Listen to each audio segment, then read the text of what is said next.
Está começando o episódio número 53 do Pharma Podcast, o podcast do CRFCE. Hoje, mergulharemos em uma conversa fundamental. Esse é um episódio dedicado ao Março Azul Marinho, que tem por objetivo alertar a população sobre a conscientização da prevenção e combate do câncer coloretal. Eu sou Arlândia Nobre, atual presidente do Conselho Regional de Farmácia do Estado do Ceará, e estou honrada em estar acompanhada por um convidado excepcional, Dr. Flávio Maia, nosso diretor vice-presidente. Dr. Flávio, poderia nos explicar o que é câncer coloretal e como ele se desenvolve no organismo humano? Com certeza, doutora Arlândia. O câncer coloretal, ele abrange tumores que acometem um segmento do intestino grosso, o cólon e o reto. Ele é tratável e, na maioria dos casos, curável, ao ser detectado precocemente, quando ainda não se espalhou por outros órgãos. Grande parte desses tumores, eles se iniciam a partir de pólipos, lesões benignas, que podem crescer na parede interna do intestino grosso. E quanto aos sintomas, como que alguém pode identificar se está sofrendo com câncer coloretal? Pronto, ótimo você ter abordado esse ponto, doutora Arlândia. O primeiro sinal que muitas vezes chama a atenção de alguém com câncer de intestino é o sangramento nas fezes. É um alerta importante que não deve ser ignorado e sempre recomendamos investigar qualquer indício desse tipo. Mas é bom saber que o sangramento não é o único sinal a se observar. Dependendo de onde o tumor está localizado no intestino, os sintomas podem variar. Quando o tumor está do lado direito, é mais comum observar anemia, perda de peso e em estágios avançados pode até surgir uma protuberância palpável no abdômen. Por outro lado, quando o tumor está do lado esquerdo ou na região do reto e próximo do ânus, os sintomas podem incluir mudanças nos hábitos intestinais e, é claro, o sangramento retal. O diagnóstico do câncer coloretal é importante a gente também abordar. Ele geralmente começa com essa suspeita clínica, especialmente em pacientes com fatores de risco conhecido, histórico familiar da doença, por exemplo. Além disso, o rastreamento é essencial, principalmente em indivíduos com casos de câncer coloretal na família. Doutor Flávio, quais são os principais exames envolvidos para o rastreamento desse tipo de câncer? Pronto, podemos dizer que os principais exames utilizados no diagnóstico do câncer coloretal são o DNA das fezes, que é um exame que analisa as secções anômalas do DNA das células da região afetada, ajudando a identificar mutações genéticas associadas ao câncer coloretal. Nós também temos a colonoscopia, que é considerado o padrão ouro. Ela permite visualizar toda a extensão do colo e do reto. Durante o exame, amostras de tecido suspeitos podem ser coletadas para biópsia. A colonoscopia virtual é um tipo de tomografia computadorizada do colo e do reto, produzem imagens detalhadas em 2D ou 3D, úteis na detecção de pólipos e tumores. E temos também retossigmoidoscopia flexível, similar à colonoscopia, porém não examina todo o colo. Utiliza o sigmoidoscópio para visualizar o interior do reto e parte do colo, detectando e removendo anormalidades. E quando falamos de tratamento, quais são as opções disponíveis? Afinal de contas, tem tratamento? Explica pra gente um pouco sobre isso. Pronto, vamos falar um pouco aqui de alguns tratamentos. Na maioria dos casos, a cirurgia é o tratamento inicial para o câncer coloretal. Consiste na remoção da parte do intestino afetada, juntamente com os nódulos linfáticos próximos a essa região. Após a cirurgia, a radioterapia, combinada ou não com a quimioterapia, é frequentemente empregada para reduzir o risco de recorrência do tumor. O tipo de tratamento adotado pode variar conforme o tamanho, localização e extensão desse tumor. Em estágios avançados dessa doença, quando há metástase para outros órgãos, como o fígado ou o pulmão, as chances de cura geralmente são reduzidas e o tratamento visa principalmente controlar os sintomas e prolongar a qualidade de vida do paciente. Quais são as principais estratégias de prevenção que podem ser adotadas para reduzir o risco do desenvolvimento do câncer coloretal? É possível ser prevenido? Pronto.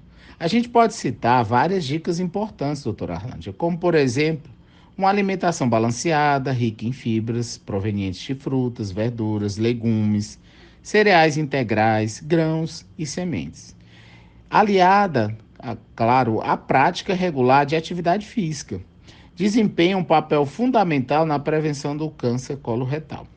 É também importante lembrar limitar o consumo de bebidas alcoólicas e evitar o consumo excessivo de carnes processadas, além de reduzir a ingestão de carne vermelha cozida a menos de 300 gramas por semana. Existem vários fatores de risco que devem ser levados em consideração, como idade acima de 50 anos, histórico familiar da doença, antecedentes pessoais de câncer de ovário, útero ou mama, obesidade, falta de atividade física e outros que podem ser discutidos em outro momento. Além dessas recomendações todas, né, a gente não pode esquecer da hidratação. É necessário ingerir, né, uma grande quantidade de água, até para melhorar, né, a questão do trânsito intestinal, o funcionamento do intestino, né, a formação do bolo fecal e fazer com que essas fezes elas sejam eliminadas com o menor atrito possível, diminuindo aí, né, as abrasões e as agressões por parte dessa mucosa, né, desse enterócito, que são essas células intestinais que fazem parte de toda a parte do intestino. Então, acho que é importante a gente lembrar de manter a boa hidratação. É bom lembrar também, doutora Arlândia, que além de tudo que a gente falou aqui, dos fatores de risco, dos tratamentos cirúrgicos, né, e farmacológicos, a gente também tem que ter o apoio familiar, de amigos, que é um ponto super importante. Como você falou, né, já houve pessoas, né, influentes, artistas, que apresentaram esse tipo de câncer e foram, né, bastante incisivos quanto ao acompanhamento, né, da família e dos amigos. Então, existe depoimento, né, da própria Preta Gil, na qual ela teve um amigo, na qual acompanhou ela no tratamento, acompanhou ela pós-cirúrgico, e isso ela foi claramente, foi claramente dito no caso dela, foi um fator importantíssimo, porque o psicológico, ele funciona também nesse tratamento. Ai, sem sombra de dúvida, e foi muito bom ter lembrado desse aspecto, né, do acolhimento, né, do apoio, da melhora da autoestima, né, do cuidado, da pessoa se sentir amada, até porque muitas vezes é preciso fazer aquela cirurgia. Quando ela é feita para detectar, e aí pós-cirúrgico, a gente coloca a bolsa, né, para fazer, né, a retenção, né, das fezes. Então, é importante você ver que o exame, o pós-cirúrgico, né, o apoio psicológico, a família, então tudo isso faz um conjunto de ações que pode levar o paciente à cura, ao tratamento e à autoestima, né? Acho que essa nossa conversa foi bastante valiosa porque trouxe à tona um tema que tem sido bastante recorrente na mídia social. A gente tem percebido, né, algumas pessoas famosas com esse tipo de câncer. Se a gente lembrar a Preta Gil, a Simone, né, são pessoas que têm assim uma visibilidade muito grande na sociedade por serem artistas e que recentemente, né, divulgaram a sua condição de portadoras desse tipo de câncer, que é o câncer coloretal. Essas pessoas colostomizadas, elas precisam ser acompanhadas, inclusive com suporte psicológico, porque existe, né, todo um estigma em relação a essa situação. E uma coisa bem bacana que eu achei na situação da Preta Gil, em particular, foi que ela, né, colocou o biquíni e colocou as pessoas para verem, né, a bolsa, né, que ela tinha na época, justamente para mostrar que é algo bem frequente, que é algo comum, né, que as pessoas precisam encarar de frente, né, e não terem vergonha, né, do seu próprio corpo, da sua própria condição. Ela serviu assim como um exemplo, né, a ser seguido. Então isso é para mostrar para as pessoas que isso pode acontecer com qualquer um de nós e não vai tirar, né, nem a beleza, nem o charme, nem a elegância, né? São situações que qualquer um de nós pode enfrentar e fica mais fácil quando a gente aceita o problema, que é o câncer coloretal. Acho que é importante a gente falar sobre a necessidade de acompanhar, né, manifestações como a presença de sangue nas fezes, a necessidade de fazermos exames diagnósticos o quanto antes, né, de observarmos o histórico familiar, a atenção com a dieta, né, que é um grande fator, né, determinante dessa condição, a regularidade com que a gente vai ao banheiro, né, com que o nosso intestino funciona, são aspectos que a gente precisa estar sempre atento, porque esse tipo de câncer tem se tornado bastante recorrente, né, nas clínicas do nosso estado. Na verdade, nós temos que seguir com a vida, né? Mesmo passando por todos esses momentos difíceis, né? Do diagnóstico, a cirurgia e o pós-cirúrgico, eu acho que a qualidade de vida ela é muito mais importante. O tratamento também, ele influencia, mas a qualidade de vida, né?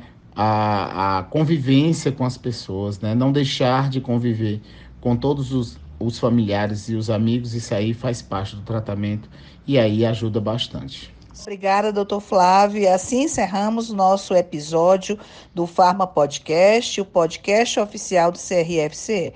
Gostaríamos de agradecer a todos os nossos ouvintes por nos acompanharem nessa jornada de aprendizado sobre o câncer coloretal. Esperamos que as informações compartilhadas hoje possam ser úteis e esclarecedoras para todos vocês. E até breve.